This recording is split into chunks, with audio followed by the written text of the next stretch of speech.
बिस्मिल्लाहिर्रहमानिर्रहीम, अस्सलाम वालेकुम। मैं हूं हमजा शफीक और मैं हूं हुदा शाह। सबसे पहले आपको बताएं कि तालिबान हुकूमत पाकिस्तान से जंग चाहती है तो दुनिया देखेगी। दुमदुमा कर भागते तालिबान को देखना दुनिया के लिए दिलचस्प मंजर होगा। तालिबान रजीम की ख्वाहिश पर तोरा बोरा का मंजर दोहराया जा सकता है। वज़ीर दिफा ख्वाजा आसिफ ने तालिबान रजीम पर वाज़ेह कर दिया, कहा तालिबान की धमकियां सिर्फ गीदड़ भभकियां हैं। तालिबान अफगानिस्तान को एक और तनाज़े में धकेल रहे हैं। पाकिस्तान ने अमन को एक मौका फराहम करने के लिए तालिबान से मुज़ाकरात किए। मजीद कहा तालिबान हुकूमत ने शायद हमारे अज़म और हौसले को गलत समझा। अगर तालिबान हुकूमत अफगानिस्तान के मासूम लोगों को बर्बाद करने पर तुल गई है तो ऐसे ही सही, पाकिस्तान की अज़म और सलाहियतों को आजमाना तालिबान को महंगा पड़ेगा।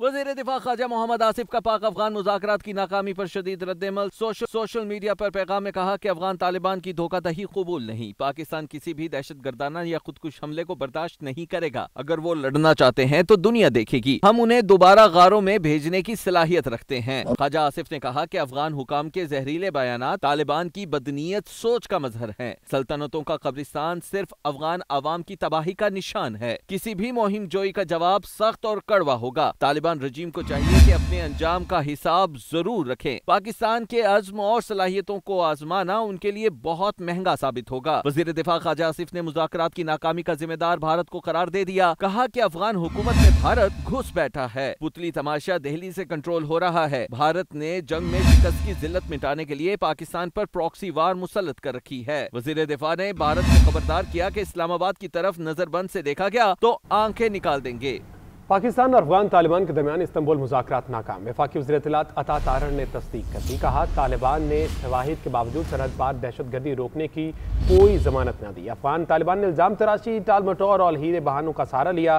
दहशतगर्दी रोकने की जमानत देने से इनकारी पर बातचीत किसी नतीजे पर न पहुँच सकी। अफगान तालिबान का वफ़द मुज़ाकरात में बार बार गुफ्तगू का रुख मोड़ता रहा। वफाकी वज़ीर ने वाज़ेह किया कि पाकिस्तान दहशतगर्द और उनके हामियों को ख़त्म करने के लिए तमाम वसाइल इस्तेमाल करेगा।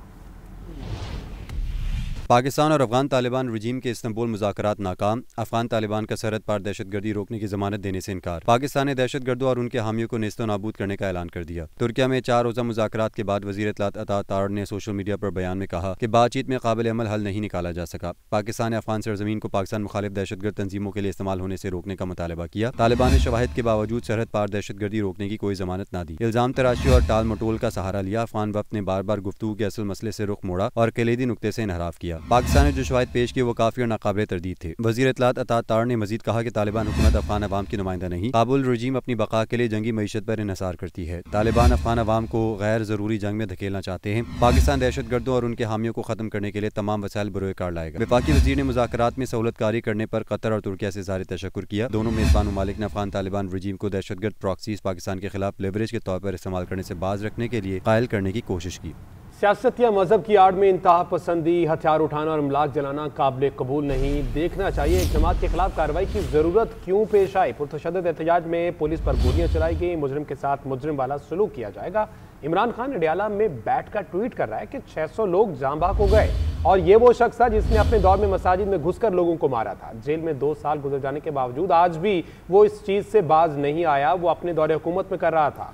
वज़ीर आला पंजाब मरीम नवाज का इत्तेहाद बैनुल मुस्लिमीन कमेटी इजलास से खिताब बोली, गजा के नाम पर एहतजाज करने वालों के मुंह से फ़लस्तीन से मुतालिक एक लफ्ज़ भी नहीं सुना।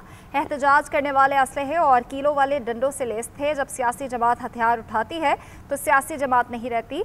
माजी में कुछ सियासी जमातों को दूसरों को नीचा दिखाने के लिए लाया गया। PTI ने रियासत के खिलाफ असलहा उठाया तो उसके खिलाफ कार्रवाई शुरू की। माजी में भी ये हुआ, सियासी मकासद के लिए कुछ जमातों को सिर्फ अमल में ही सियासी मकासद के लिए लाया गया। ये जो एक्शन आज एक जमात के खिलाफ हो रहा है, इसकी क्यों ज़रूरत महसूस हुई? सियासत की आड़ में या मज़हब की आड़ में इंतहा पसंदी को पहुँच जाना, हथियार उठा लेना, बेगुनाहों को निशाना बनाना और रास्ते बंद कर देना, इमलाक को जला देना, किसी की जान ले लेना और उसके हाथ में बंदूक हो और वो अपने साथियों को ये पैगाम दे रहा हो कि इनको मार दो, उसके हाथ में डंडे हों कीलों वाले। जो आपके कानून नाफिज करने वाले इदारे हैं, पुलिस और रेंजर्स, उनको पॉइंट ब्लैंक रेंज से गोली मारी गई। ये भी कहा गया कि 600 अफराद हलाक हो गए, जाँ बहक हो गए, 400 अफराद जाँ बहक हो गए। उस शरपसंद जमात के एक शख्स से भी फ़लस्तीन के बारे में एक जुमला नहीं सुना। कि जब एक सियासी जमात हथियार उठाती है तो वो सियासी जमात नहीं रहती, वो तशद्दद पसंद जमात हो जाती है। और मैं आपको यहाँ पर PTI की मिसाल देना चाहती हूँ कि जब तक वो सियासी जंग लड़ते रहे ان کو کسی نے کچھ نہیں کہا. جس دن انہوں نے ریاست کے خلاف ہتھیار اٹھا لیا اس دن سے ان کا زوال شروع.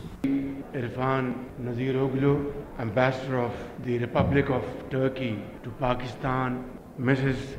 Naziroglu, Federal Ministers, Parliamentarians, Honorable guests, ladies and gentlemen, Assalamu alaikum and a very good evening. Today we are gathered here to celebrate 102nd anniversary of the proclamation of the Republic of Turkey by the great Ghazi Mustafa Kemal Ataturk.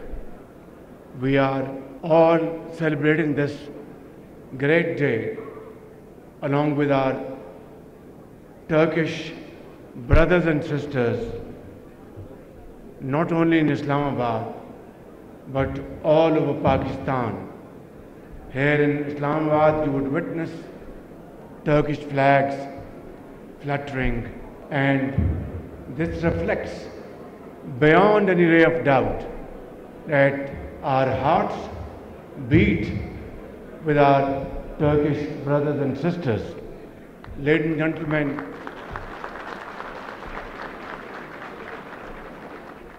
Turkish journey of progress and prosperity has seen remarkable progress over the last many decades.